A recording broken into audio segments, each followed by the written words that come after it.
ਇਹ number milk ਨੇ ਤੈਨੂੰ ਪਹਿਲਾਂ ਫੋਨ ਕੀਤਾ ਤੇ ਹੁਣ ਤੋਂ ਪੁੱਤਰ ਉਹ ਲੀਲੀ ਛਾਪਿਆਂ ਨੂੰ ਆ ਕੇ बचा तेनू। अच्छा तो मैं वेला तू भाजदा क्या है? इमरान घुमन का जो है ना वो रिश्ते में मामा लगता है।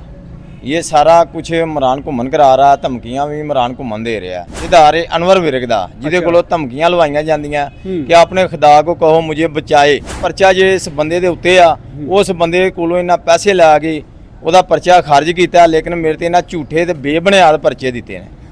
बाअसर अफराद ने गरीब मेहनत कश के लिए ज़मीन तंग कर दी और उसका ये कहना है कि बुलाओ अपने खुदा को जो तुम्हें बचा सके हमारे कहर से।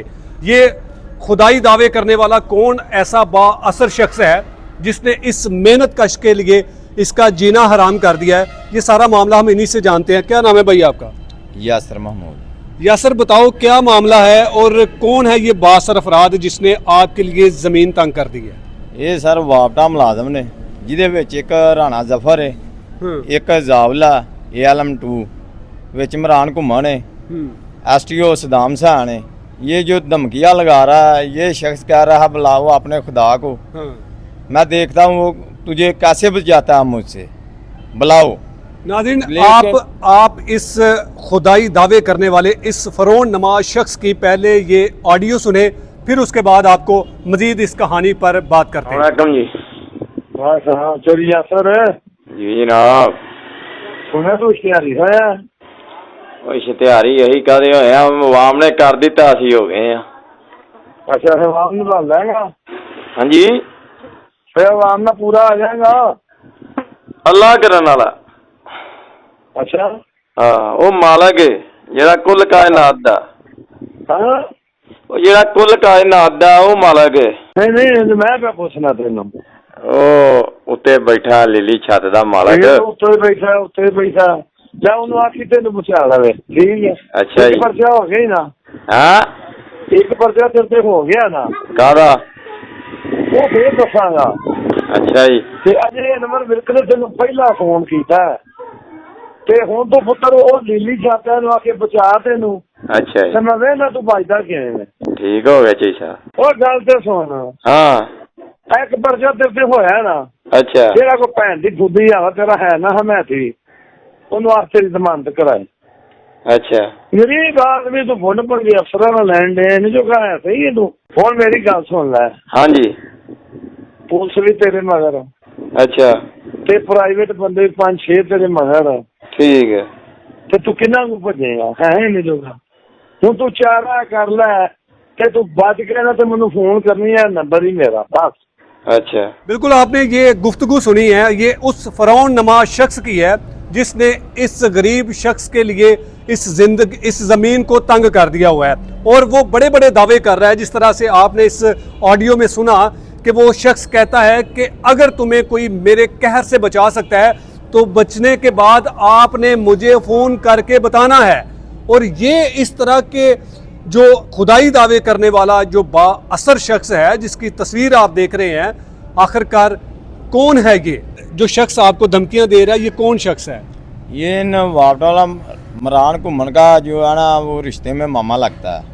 ये सारा कुछ इमरान घुमन करा रहा, धमकियां भी इमरान घुमन दे रहा है। इमरान घुमन कौन है? कितों दा रहने वाला है? गराली पिंड दा मीटर रीडर है।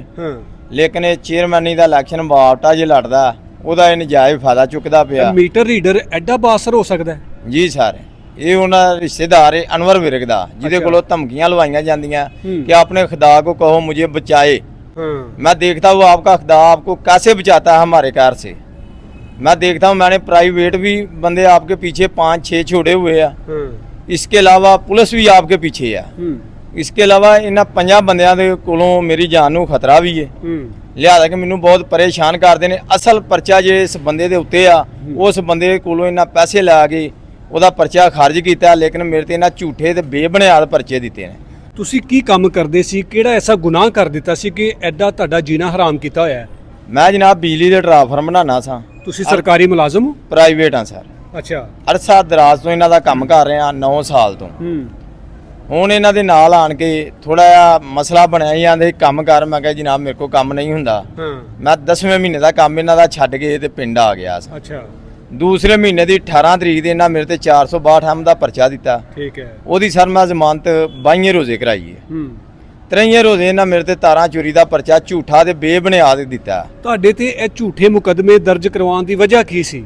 ਇਹਨਾਂ ਦੇ ਸਰ ਮੈਂ ਆਖੇ ਨਸਾਂ ਲੱਗਦਾ। ਕਿਸ ਕਿਸਮ ਦਾ ਇਹ ਤੁਹਾਨੂੰ ਕੋਈ ਕਹਿਣਾ ਕਹਿੰਦੇ ਸੀ ਜਾਂ ਕੋਈ ਕੰਮ ਕਹਿੰਦੇ ਸੀ ਜਿਹੜਾ ਤੁਸੀਂ ਕਰਨ ਤੋਂ ਇਨਕਾਰ ਕੀਤਾ? ਮੈਂ ਜਨਾਬ ਇਹਨਾਂ ਦਾ ਮੁਫਤ ਕੰਮ ਕਰਨ ਤੋਂ ਇਨਕਾਰੀ ਕੀਤੀ ਹੈ।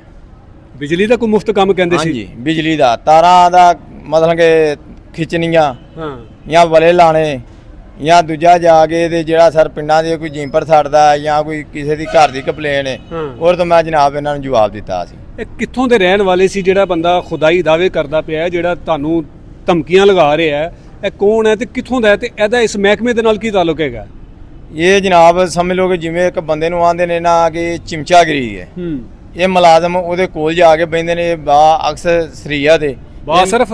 ਹਾਂਜੀ, ਇਹਨਾਂ ਦਾ ਇੱਕ ਭਾਈ ਮੁਲਾਜ਼ਮ ਹੈ ਪੁਲਿਸ ਦੇ ਵਿੱਚ। ਅੱਛਾ, ਉਹ ਕੀ ਕਹਿੰਦਾ ਕਿ ਜਿਹਨੂੰ ਮਰਜ਼ੀ ਧਮਕੀਆਂ ਲਗਾਈ ਜਾਓ, ਕੋਈ ਪੁੱਛਣ ਵਾਲਾ ਨਹੀਂ ਹੈ? ਇਹ ਤੇ ਸਰ ਉਹਨਾਂ ਨੂੰ ਪਤਾ ਹੋਵੇ, ਹਾਂ, ਇਹਨਾਂ ਦੇ ਭਾਈ ਜਿਹੜੇ ਅਫਸਰ ਨੇ ਉੱਤੇ ਉਹਨਾਂ ਨੂੰ ਪਤਾ ਹੋਵੇ ਕਿ ਇਹਨਾਂ ਧਮਕੀਆਂ ਦਾ ਉਹਨਾਂ ਕਿਹਾ ਜਾਂ ਇਹ ਆਪਣੇ ਕੋਲੋਂ ਲਾ ਰਹੇ ਨੇ। ਅੱਛਾ, ਹਾਂਜੀ। ਇਹ ਕਿੱਥੋਂ ਦਾ ਹੈਗਾ ਜੀ ਇਹ ਬੰਦਾ ਜਿਹੜਾ ਤੁਹਾਨੂੰ ਧਮਕੀਆਂ ਲਗਾ? ਇਹਦਾ ਨਾਮ ਅਨਵਰ ਵਿਰਕ ਹੈ। ਹਾਂ, ਇਹ ਮੋਹਨਪੁਰ ਸੈਦਾਂ ਦੇ ਨਾਲ ਲੱਗੇ ਡੇਰਾ ਕਾਲਵਾਂ ਦਾ। ਅੱਛਾ, ਉਹਦੇ ਕੋਲ ਇਹਨਾਂ ਵਿਰਕਾਂ ਦਾ ਡੇਰਾ ਵੱਜਦਾ, ਨਬੀ ਅਹਿਮਦ ਵਿਰਕ ਦਾ ਡੇਰਾ। ਠੀਕ ਹੈ। ਇਹ ਨਬੀ ਅਹਿਮਦ ਵਿਰਕ ਸਾਡੇ ਆਈਜੀ ਪੰਜਾਬ ਰਹੇ ਨੇ ਲਾਹੌਰ, ਉਹਨਾਂ ਦੇ ਭਾਈ ਨੇ ਅਨਵਰ ਵਿਰਕ ਜਿਹੜਾ। ਇਹ ਸਾਬਕਾ ਆਈਜੀ ਪੰਜਾਬ ਦੇ ਭਰਾ ਹੈਗੇ ਨੇ ਜੀ ਭਾਈ।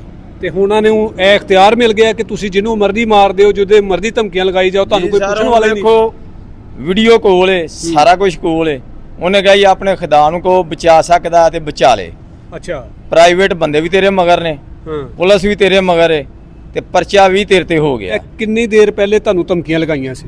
ਇਹ ਸਰ 26 ਤਰੀਕ ਵਾਲੇ ਦਿਨ ਦੀ ਧਮਕੀ ਲੱਗੀ ਹੈ। ਅੱਛਾ, ਤੇ 26 ਤੋਂ ਲੈ ਕੇ ਅੱਜ ਤੱਕ ਤੁਸੀਂ ਸਹੀ ਸਲਾਮਤ ਹੋ? ਜੀ ਸਰ, ਮੈਂ ਸਹੀ ਸਲਾਮਤ ਆ, ਲੇਕਿਨ ਨਾ ਮੈਂ ਪਿੰਡ ਰਹਿਣਾ, ਨਾ ਮੈਂ ਇੰਨਾ ਵਾਂਡੋ ਰਹਿਣਾ, ਕਦੀ ਕਿਤੇ ਤੇ ਕਦੀ ਕਿਤੇ। ਤੁਸੀਂ ਕਿੱਥੋਂ ਦੇ ਰਹਿਣ ਵਾਲੇ ਹੋ? ਮੇਰਾ ਪਿੰਡ ਚੰਡਾਲੀ ਹੈ। ਤੇ ਵਾਂਡੋ ਦੇ ਵਿੱਚ ਤੁਸੀਂ ਕੀ ਕੰਮ ਕਰਦੇ ਸੀ? ਮੈਂ ਉੱਥੇ ਬਿਜਲੀ ਦੇ ਟਰਾਂਸਫਾਰਮਰ ਬਣਾਉਣਾ, ਉੱਥੇ ਮੇਰੀ ਜਗ੍ਹਾ ਵੀ ਆਪਣੀ ਹੈ, ਲੇਕਿਨ ਮੈਂ ਉਹ ਵੀ ਨਹੀਂ ਛੱਡ ਸਕਿਆ। ਬਿਜਲੀ ਚੋਰੀ ਵੀ ਕਰਦੇ ਨੇ ਕੁਝ? ਇਹਨਾਂ ਸਰ ਤਾਰਾਂ ਲਾਈਆਂ ਨੇ ਜਿੱਥੋਂ ਇਹ ਮੇਰੇ ਖਿਲਾਫ ਹੋਏ ਨੇ ਬਾਅਦ 'ਚ। ਅੱਛਾ, 12 ਸਪੈਨ ਇਹਨਾਂ ਇੱਕ ਲਾਈਆਂ ਪੁਰਾਣੀਆਂ ਸੁਹਾਵੇ ਫੀਟਰ ਤੋਂ, ਰਾਣੇ ਜ਼ਫਰ ਨੇ ਲਾਈਆਂ। ਅੱਛਾ, ਕੋਈ ਇਹਨਾਂ ਨੰਗਲੇ ਇੱਕ ਪੋਲ ਖਲਾ ਕੀਤਾ, ਇੱਕ ਐਲਟੀ ਦਾ ਖਲਾ ਕੀਤਾ ਸਾਈਆਂ ਵਾਲੇ ਪਾਸੇ। ਠੀਕ ਹੈ। ਇਹਨਾਂ ਦੀ ਕਰਪਸ਼ਨ ਦਾ ਇਹ ਸਾਰਾ ਨਿਜ਼ਾਮ ਜਿਹੜਾ ਨਾ ਮੈਂ ਗੱਬਕੋ ਗੁਜਰਾਂ ਵਾਲੇ ਦਿੱਤਾ। ਟੀਮਾਂ ਵੀ ਗਈਆਂ ਨੇ, ਸਾਰਾ ਕੁਝ ਉਹਨਾਂ ਚੈੱਕ ਕੀਤਾ। ਅੱਛਾ, ਉਹਦੇ ਬਾਵਜੂਦ ਵੀ ਕੋਈ ਗਰਾਲੀ ਪਿੰਡ ਇਹਨਾਂ 4 ਸਪੈਨ ਪਾਈਆਂ ਨੇ, ਡਾਲਿਆਂ ਵਾਲੀ 2 ਪਾਈਆਂ ਨੇ, ਵਲੇ ਲਾਏ ਨੇ ਬਗੈਰ ਆਸਰ ਤੋਂ, ਡਿਮਾਂਡਰਸ ਤੋਂ ਇਹਨਾਂ ਕੰਮ ਕੀਤਾ। ਅੱਛਾ, ਇਹ ਕਰਪਸ਼ਨ ਕੀਤੀ ਇਹਨਾਂ ਨੇ ਮੇਲੀ ਵਕਤ ਕਰਕੇ ਕੀਤੀ ਸਰ। ਤੇ ਇਹਨਾਂ ਦੇ ਖਿਲਾਫ ਕੋਈ ਕਾਨੂੰਨ ਨੇ ਐਕਸ਼ਨ ਨਹੀਂ ਲਿਆ, ਕੋਈ ਮਹਿਕਮੇ ਨੇ ਐਕਸ਼ਨ ਨਹੀਂ ਲਿਆ? ਸਰ ਮੈਂ ਸੀਓ ਸਾਹਿਬ ਕੋ ਵੀ ਪੇਸ਼ ਹੋਇਆ, ਐਸਸੀ ਸਾਹਿਬ ਕੋ ਵੀ ਗਿਆ, ਐਕਸੀਅਨ ਸਾਹਿਬ ਕੋ ਵੀ ਗਿਆ। ਠੀਕ ਹੈ। ਗੱਬਕੋ ਹੈੱਡਕੁਆਟਰ ਜਿਹੜਾ ਸਾਡ ਚੈੱਕ ਕਰਦੇ ਨੇ ਮੁਲਾਜ਼ਮਾਂ ਦੀਆਂ ਕਿ ਇਹਨਾਂ ਕਿਹੜੇ ਅਨਲੀਗਲ ਕੰਮ ਕੀਤੇ ਨੇ, ਸ਼ੋਕੇਸ਼ ਬੰਦੇ ਨੇ, ਲੇਕਿਨ ਉਹਨਾਂ ਵੀ ਅਸਰ ਇਹਨਾਂ ਦੇ ਖਿਲਾਫ ਕੋਈ ਐਕਸ਼ਨ ਨਹੀਂ ਲਿਆ।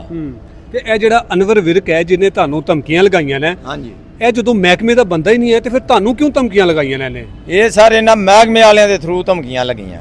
ਯਾਨੀ ਕਿ ਜਿਹੜੇ ਮਹਿਕਮੇ ਦੇ ਲੋਕ ਨੇ ਜਿਨ੍ਹਾਂ ਦੇ ਬਾਰੇ ਚ ਤੁਸੀਂ ਦੱਸਦੇ ਪਿਓ ਕਿ ਇਹਨਾਂ ਨੇ ਕਰਪਸ਼ਨ ਕੀਤੀ ਹੈ, ਇਹਨਾਂ ਨੇ ਉਹਨੂੰ ਅਪਰੋਚ ਕਰਕੇ ਤੇ ਕਿਹਾ ਕਿ ਉਹ ਧਮਕੀਆਂ ਲਗਾ ਰਹੇ ਆ। ਫਿਰ ਇਹਨਾਂ ਅਪਰੋਚ ਕੀਤਾ, ਇਹਨਾਂ ਨਾਲ ਅਪਰੋਚ ਕਰਨ ਦੇ ਬਾਵਜੂਦ ਇਹ ਜਾ ਕੇ ਉਹਦੇ ਕੋਲ ਬੈਂਦੇ ਨੇ।